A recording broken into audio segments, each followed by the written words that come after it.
एक दरख्त पर कालू कौवा और काली कौवी अपने घोंसले में हंसी खुशी वक्त गुजार रहे थे।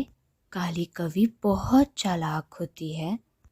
एक दिन जब कालू कौवा काम से वापस आता है तो वो काली कौवी को 3 अंडों के साथ देखता है, जिनको देखकर वो बहुत खुश हो जाता है और कहता है, अब हम अकेले नहीं रहेंगे, हमारे भी बच्चे होंगे। काली कौवी कालू कौवे से बोलती है, अरे सुनो जी, मैं इस तरह बैठ बैठ कर थक जाती हूँ, मुझसे नहीं ऐसे बैठा जाता। तुम इन अंडों के बारे में कुछ सोचो। फिर तुम्हें बताओ क्या करना चाहिए।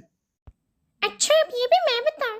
तुम ऐसे करो, ये सब परिंदों के घोंसले में जाकर देखो दरख्तों पर कि किन किन परिंदों ने कितने अंडे दिए हुए हैं। फिर कालू कौवा अंडों की तलाश में निकल पड़ता है।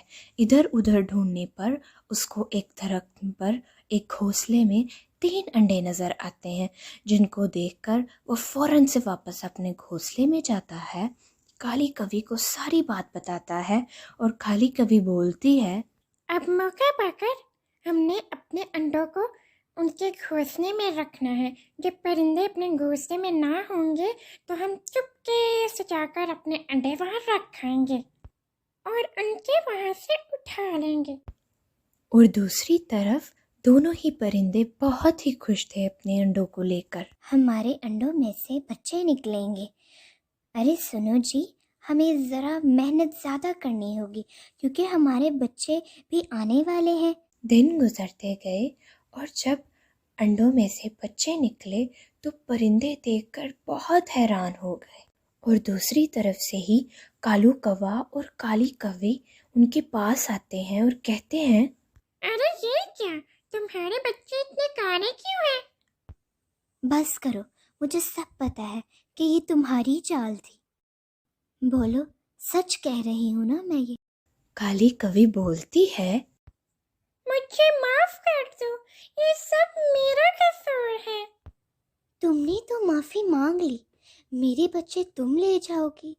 बच्चे काले हो या गोरे, माँ के लिए वो प्यारे होते हैं। मैंने दिन रात अपने अंडों की हिफाजत की, अब आराम से तुम कह रही हो कि मुझे माफ़ कर दो। तुम तो अपने बच्चे ले जाओगी, तो मैं क्या करूँगी अपने बच्चों के बगैर? ले जाओ, मैं तुम्हें कुछ नहीं कहूँगी।